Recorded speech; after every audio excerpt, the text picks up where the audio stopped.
got a question from somebody asking me about, hey, can I become a Power BI consultant but not have to deal with any of this stuff? I mean, do I have to grow like a huge social following, or do I have to sell? And what about kind of trying to get clients and always hustling to do that? And is there a path without necessarily those things? I don't quite enjoy that.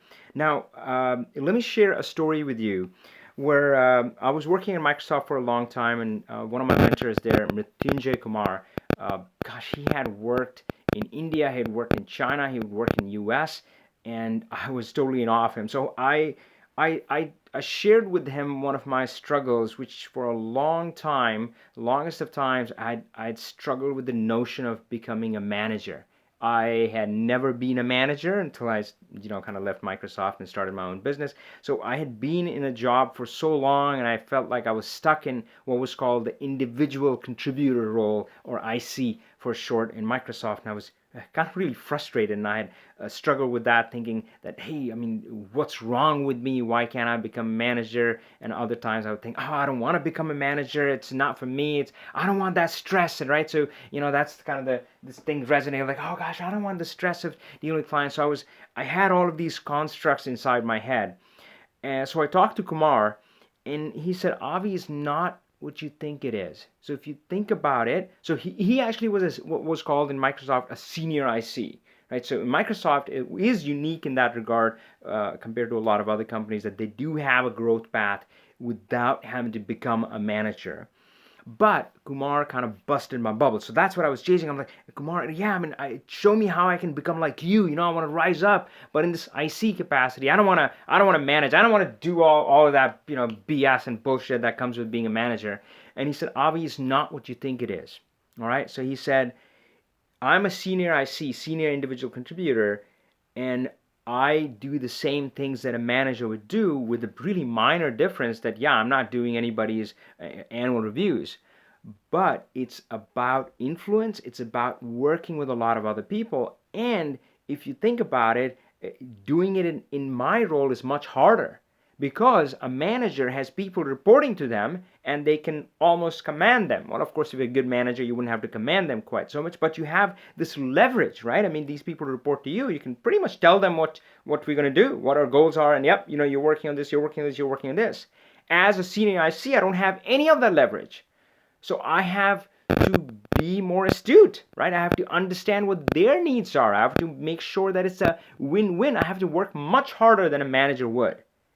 And I was like, oh my gosh, shit, right? So again, I had these constructs like, oh, manager means this and means that, and then I was trying to avoid, like, no, I'm gonna stay here. And I think there's a little bit of the same thing going on with this question. I say, hey, I don't want to do any of this stuff, right? So guys, the thing is that a lot of these things which would make you a kind of a better consultant, a better business person, it's not like those things don't apply if you're going to be maybe working, not going to be independent consultant, or not running your own business, you're just working for a consulting company, or you're working as an employee, right? A lot of these things apply in some variations. In Microsoft, man, I had been working in corporate America for a long time, but my career took off when I stepped up, right? When I stepped up and took the stage and started speaking for myself, when I found my voice, that's what helped my career in a big way. Is it any different?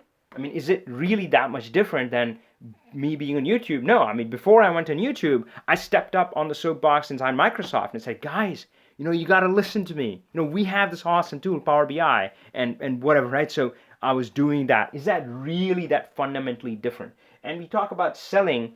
Guys, we're selling all the time, right? So when I'm having a conversation with my wife and we're discussing where we should go for vacation, guess what? I'm selling her my idea of a vacation. Every single meeting that you go to, you're always there's always selling involved. You don't realize it, right? Now, of course, the challenge is that since you don't realize it, you think selling is for somebody else. No, I'm not good at it. I'm not going to do it. You are still doing it, but you're probably doing it extremely poorly, right? So it serves everybody to understand this and understand what this is and get better at it by the way, selling is a gift. That's what it is, right? So there's nothing you should feel queasy about. And you talk about the clients and the stress of getting new clients and stuff. Believe me, there's stress in a job. It's just going to show up in different ways, right? So, and you need to kind of get to the root of that and kind of tackle that. And again, that happens internally rather than trying to avoid the situation that, hey, I don't want to deal with that stress, right? So that is a different topic altogether. I'm not going to go into that. But again, hopefully that resonated something with you. But I think what I saw was these things that we avoid, that these ideas that we have are often just constraints that we put around ourselves. So the question to ask yourself is that, are you holding yourself back when you're asking yourself something like that? All right, until next time, power on, my friend.